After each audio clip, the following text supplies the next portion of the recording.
Hello tout le monde, bienvenue sur Maison Tarot. Je suis enchantée de vous retrouver sur ma chaîne pour une analyse des énergies de la semaine. Donc comme vous pouvez le voir, les cartes sont déjà tirées, hein. Là sur les côtés j'en ai encore quelques-unes. Tout simplement parce que j'avais déjà fait une première prise et malheureusement le son était très mauvais. Du coup, ça m'a demandé de reprendre les énergies. Donc c'est parti pour l'analyse des énergies donc, de la semaine du 13 au 19 février 2023. Donc comme vous voyez, on a le 5 de bâton, le hiérophante, le pape et le roi d'épée. Donc je pense qu'on va être sur une semaine assez chargée. Une semaine assez chargée. Il y a plusieurs interprétations du coup à ce tirage. Je pense que il y a une solution qui émerge. Ça fait un petit moment qu'il y a une solution, une décision à prendre et que cette décision, elle est liée à des prises de tête ou à un désalignement. Et vous savez qu'il faut reprendre les choses en main. Et du coup, là, ça va être l'occasion de le faire. C'est une décision qui vient de l'intellect et du mental. Euh, Comme je vous dis, c'est une solution. C'est une solution et on n'a plus trop le temps ni le choix de prendre cette décision. Après, au niveau de l'interprétation, c'est vrai que ça peut parler d'un mariage qui connaît peut-être quelques challenges, on va dire. Et puis il y a une discussion à avoir, claire et nette. Ça peut parler aussi d'un rapport à un professeur, à un enseignant, à un homme de justice avec qui nous crée des soucis en fait. Soit dans sa manière de parler, soit dans sa manière peut-être même de manipuler. Mais après prenez ce. J'essaie de, voilà, de comme c'est général, de vous donner un peu les différentes interprétations que je vois. Je vais prendre une carte supplémentaire concernant le 5 de bâton. Sur les cartes. Voilà. 5 de bâton. Donc ça concerne le 5 de bâton, ça peut être une envie de discuter, ça peut être une envie de savoir, ça peut être une envie d'avoir plus d'informations. Et en fait, peut-être aussi ce qu'on vous dit cette semaine, c'est qu'il y a des choses que vous ne... En fait, la solution ne peut pas toujours dépendre des informations qu'on a. C'est-à-dire qu'on ne peut pas toujours attendre d'avoir toutes les informations, de tout savoir pour prendre des décisions et pour trancher. Et peut-être que là, on vous parle de ça. Euh, Ça peut être aussi le contraire, où il y a un secret, il y a une révélation qui apparaît et qui vous pose de gros problèmes. Qui vous oblige en fait à vous positionner et je pense que voilà, le centre du challenge, c'est se positionner parce que se positionner est en soi déjà challengeant pour les personnes à qui ça parle. C'est une position qu'on n'avait pas forcément envie de prendre, euh, mais la semaine va montrer peut-être que voilà, c'est le moment en fait de prendre cette position. On va poursuivre avec les cartes. Donc intégration, ralentissement à l'envers et les possibilités. Donc à la clé quand même de cette semaine, hein, même si c'est vrai que comme je l'ai dit, elle est un peu challengeante, c'est quand même une guérison. Une guérison qui passe par l'intégration en fait d'énergie. Ah mince, excusez-moi. Une guérison qui passe par l'intégration en fait d'énergie, l'intégration d'informations. Je pense qu'il y a un déni peut-être qu'on voulait, quelque chose qu'on voulait pas voir ou qu'on voyait mais sur lequel on se concentrait pas vraiment. pour lequel on n'avait pas forcément envie de se positionner. Il y a le ralentissement à côté et là en fait il faut l'intégrer. Il faut l'intégrer, il faut le prendre en compte pour avancer, pour aller dans le concret. En tout cas, c'est ce à quoi on nous invite à faire. Donc, l'idée, c'est pas de rentrer dans un drama, c'est pas d'en faire des histoires, mais c'est juste d'accepter les choses telles qu'elles sont. Pour enfin voir les possibilités, en fait. Donc, je dirais que c'est une désillusion, mais qui permet finalement de voir les choses en face et d'avancer. Donc, on va poursuivre. La carte que j'avais sortie sur ce dont il faut sortir, c'est la confusion. Donc, je pense que vous n'êtes pas trop étonnés.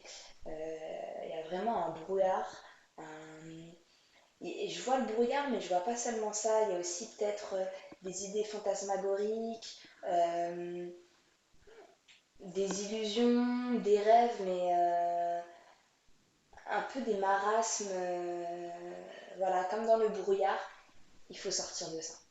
Il faut sortir de ça, on nous demande de sortir de la confusion pour enfin asseoir des idées claires, un positionnement clair.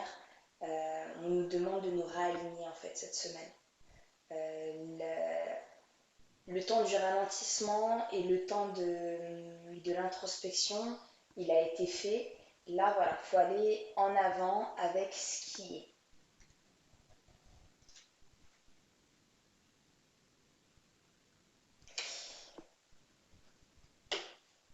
Ça, c'est une carte que j'ai sortie et qui répond à la question de quoi ai-je besoin de sortir ou qu'est-ce que je dois quitter pour justement sortir de cette confusion. Donc, je ne sais pas si vous la voyez bien, la carte. Moi, j'interprète ça comme le fait de devoir arrêter au bout d'un moment de prêter son pouvoir, de déléguer. Ou de mettre des intermédiaires. Voilà, moi c'est comme ça que je le vois. Et à un moment donné, il va falloir arrêter de mettre des intermédiaires entre soi et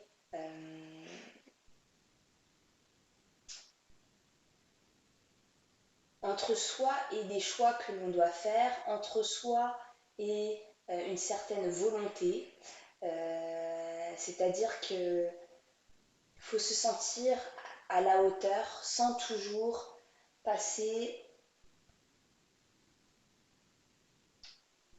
par des intermédiaires en fait pour dire ce dont on a envie, pour se sentir légitime de faire certaines choses, pour se sentir légitime euh, de s'approcher du sacré dans nos vies. Voilà. Ça crée une confusion de toute évidence. De ne pas se sentir à la hauteur, de toujours se faire petit, de rentrer peut-être aussi dans des salamalek qui sont rassurants, mais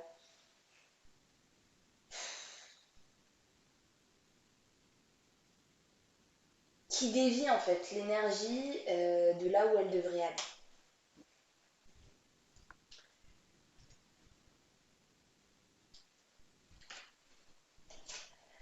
Donc concernant maintenant la routine, c'est-à-dire les énergies qu'on vous invite à mettre dans votre semaine hein, pour qu'elle se passe au mieux, votre semaine, on a soin du corps et on a famille.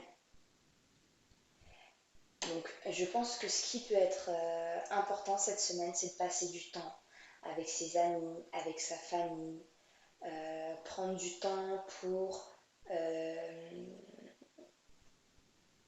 par exemple, prendre le temps pour aller manger avec ses enfants, regarder un film, aller se promener, aller dans la nature, si on est loin d'eux, les appeler. Ça peut passer aussi par peut-être imprimer des photos, des choses qu'on ne fait jamais, mais prendre le temps voilà, de regarder des photos, de les imprimer, de les enregistrer, de les envoyer. Vous voyez, Soin du corps, ça va être faire des bains, faire du sport, se masser, prendre le temps de se masser le visage, euh, prendre le temps de se masser les mains, les pieds, le dos, le corps, peut-être prendre des rendez-vous chez des médecins. Hum, je vois des rendez-vous par exemple qui sont pas forcément urgents mais qui sont importants, qui doivent être faits depuis un moment, comme aller chez le kiné. Voilà, ça va être le moment cette semaine de prendre soin de soi. Pourquoi pas aussi prendre rendez-vous chez des thérapeutes. Voilà, on vous invite vraiment à prendre soin de vous. Après, soin du corps et famille, ça peut être aussi, pourquoi pas mettre en avant hum, pourquoi pas proposer en fait à des amis d'aller courir ou de faire une séance de danse, euh, aller faire du vélo avec ses enfants ou ses grands-parents, enfin je sais pas, mais je pense que peut-être qu'il y a aussi le fait d'intégrer ces deux énergies ensemble. Voilà, donc dans votre routine ça va être important. Au niveau professionnel, on a le cavalier d'eau, de coupe, qui est sorti. Donc au niveau professionnel, on va vous demander cette semaine. Alors, ça dépend, il y a plusieurs cas de figure en fonction de si on travaille, si on est à la recherche d'un emploi. Dans tous les cas, ce qu'on va vous demander, c'est de mettre de l'amour dans ce que vous faites. Vraiment. De faire des choses avec bienveillance, d'injecter en fait dans votre vie professionnelle des énergies d'amour, de vous impliquer avec passion dans ce que vous avez à faire, dans les relations que vous avez aussi avec vos collègues ou avec les personnes pour lesquelles vous travaillez. Euh, Si vous êtes à la recherche d'un emploi ou si vous êtes en création d'entreprise, on va vous demander de vous concentrer sur ce que vous avez peut-être toujours voulu faire mais que vous n'avez jamais osé de faire. Euh, de postuler qu'à des annonces qui vous intéressent vraiment, qui vous animent vraiment, et pas seulement des choses parce qu'il faut travailler, parce que vous vous sentez légitime. Non, là, on vous demande de partir du cœur, de faire de travailler en fait, mais de sentir que le travail que vous faites implique tout votre cœur en fait. Voilà, vous y mettez tout votre cœur dedans. Ça va être au niveau professionnel. Après, au niveau professionnel, ça peut être aussi le fait de recevoir des excuses de collègues ou de présenter des excuses par rapport à une situation. Ou de pardonner aussi par rapport à un positionnement peut-être que vous avez eu au boulot ou par rapport à des pairs dans votre travail. Au niveau des relations, non, au niveau de la vie sociale, on a le 3 d'épée, le 7 de bâton et le 10 d'épée. Clairement, quand j'ai vu ces cartes-là qui sont sorties, je les ai vraiment. Parce que vous allez voir, du coup, les énergies de la semaine, elles sont assez composites. C'est-à-dire qu'elles passent un peu du tout au tout en fonction des secteurs de vie.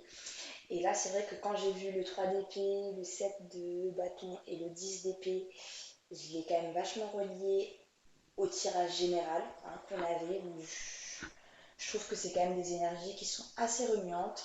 Et là, je pense que ça implique la vie sociale. Donc, vie sociale, ça peut être les amis, ça peut être la famille,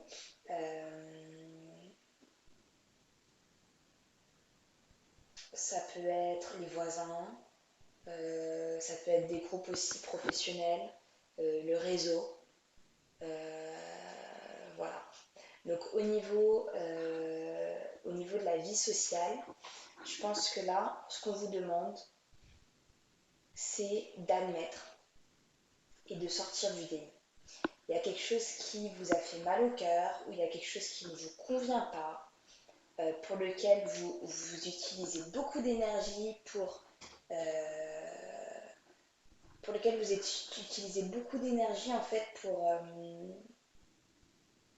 pour vous protéger ou pour justement continuer à rester dans une situation pour faire comme si tout allait bien alors qu'en fait, au final, la situation elle mène au 10 d'épée en fait. Je pense que cette semaine, il y a quelque chose, soit les masques qui tombent, mais en fait, je pense même pas que les masques qui tombent. La sensation que j'ai, c'est que c'est comme si vous saviez déjà en fait. Vous êtes déjà au courant de ce dont je parle. Il n'y a pas la tour qui sort. Mais c'est juste que là, soit il faut admettre qu'il faut laisser les armes, faut lâcher en fait. Admettre que vous avez perdu. Alors peut-être c'est une amie qui vous a déçu, un ami, peut-être que c'est une situation qui ne vous convient plus.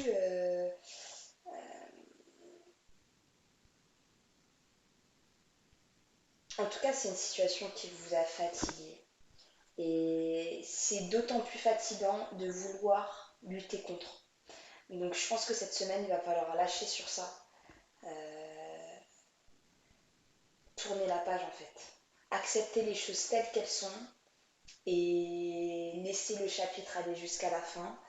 Et peut-être arrêter d'utiliser autant d'énergie pour lutter contre. Mais vous inquiétez pas, au niveau de la vie amoureuse, on a de super belles cartes. Il y a l'as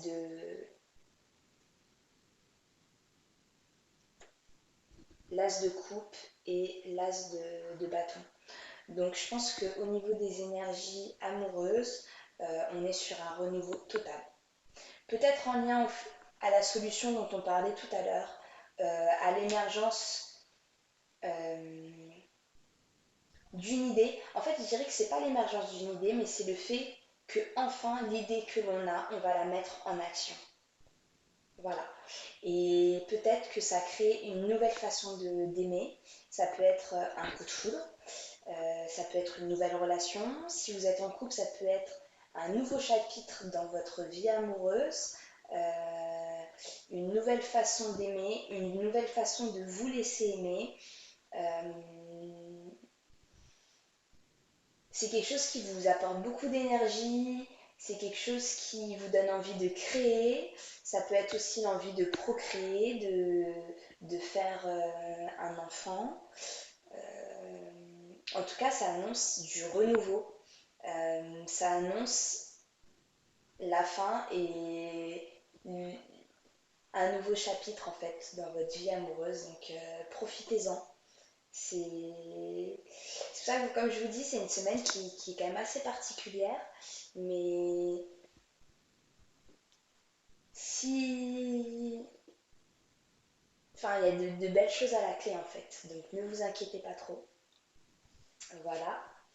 Et en carte conseil, du coup, on a la déesse du savoir. Commencez par appliquer ce que vous savez déjà, faites confiance à votre intuition. Donc, ça reprend un petit peu carte générale, on va dire, avec le pape. C'est qu'il y a des choses que vous savez et qu'il va falloir enfin accepter en fait. Non, vous n'êtes pas une huberlue. Non, euh, votre intuition ne vous a pas trompé. Il y a des choses qui sont vraies. Il y a des choses peut-être qui sont vraies, pour lesquelles il va falloir se battre. Il y a des choses pour lesquelles il va peut-être falloir lâcher.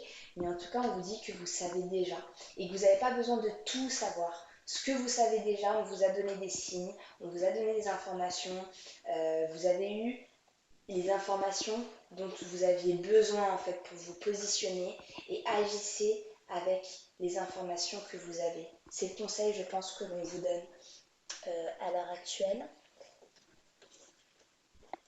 On va prendre une carte supplémentaire.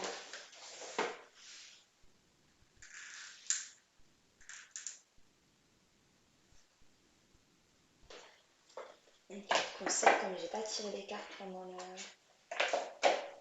Alors, une carte supplémentaire. Le pouvoir des fleurs. Passez du temps auprès des fleurs et leur essence pour augmenter votre pouvoir de guérison personnelle. Et ça tombe super bien parce que c'était justement, j'allais l'oublier, mais c'est ce que je comptais faire.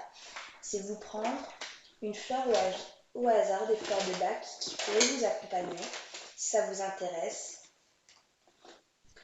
Donc je tombe sur Gentian. Gentian amarelle, Gentianella amarella. Donc, je vous lis un extrait du livre du docteur Ricardo Orozco, qui a écrit Fleurs de bac, 38 descriptions dynamiques. Docteur Ricardo Orozco, c'est un spécialiste des fleurs de bac, qui est quand même assez connu dans le domaine et surtout qui a fait un travail juste génial. Si ça vous intéresse, les fleurs de bac, je vous conseille vivement son livre. Et du coup, on nous conseille cette semaine l'essence de Gentiane pour ceux qui se découragent facilement. Même s'ils progressent bien dans leur maladie ou leur affaire quotidienne, tout petit retard ou obstacle au progrès les fait douter et les décourage rapidement. Mots-clés: découragement, incertitude, pessimiste, scepticisme, négativité. Alors, on va lire, moi, la partie que j'aime bien et sur laquelle je vais me concentrer, c'est le niveau spirituel.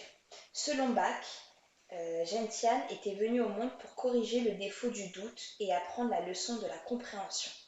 Cette leçon, éminemment interpersonnelle, passe sûrement par le développement d'une vision plus intégrative et significative de la vie.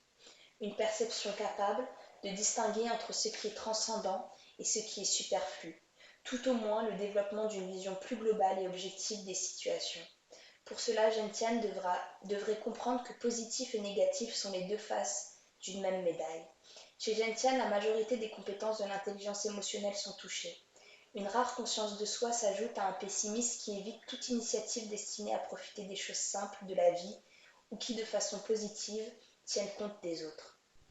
La leçon de Gentiane semble difficile à apprendre si nous tenons compte du fait que son système de croyances est sûrement configuré et soutenu par des généralisations et simplifications fatalistes. D'autre part, Gentiane semble trop renfermé pour se laisser influencer par les personnes positives qui voudraient l'aider.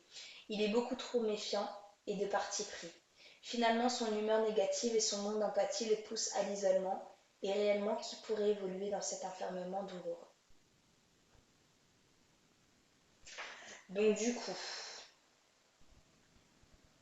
corriger le défaut du doute et apprendre la leçon de la compréhension. Moi, ce que j'y vois, c'est que ça confirme peut-être qu'il faudrait... En fait, il y a un doute, il y a quelque chose qui... En fait, je sais pas, peut-être ça va parler à une seule personne, mais ce que je vois très clairement, c'est qu'il y a quelqu'un qui fait comme si elle doutait de quelque chose, alors qu'il n'y a pas de doute. Il n'y a pas de doute, et le fait de douter comme ça, ben, ça crée un désordre, ça crée comme si on n'était pas bien axé, et on vous demande d'essayer de prendre du recul, de ne pas prendre les choses personnellement. Parce que en fait, le déni, c'est parce que ça pourrait faire du mal. Mais ce qu'on vous dit, c'est que justement, il faut sortir de ce, de ce côté trop personnel, et essayer de voir les choses avec un peu plus de recul.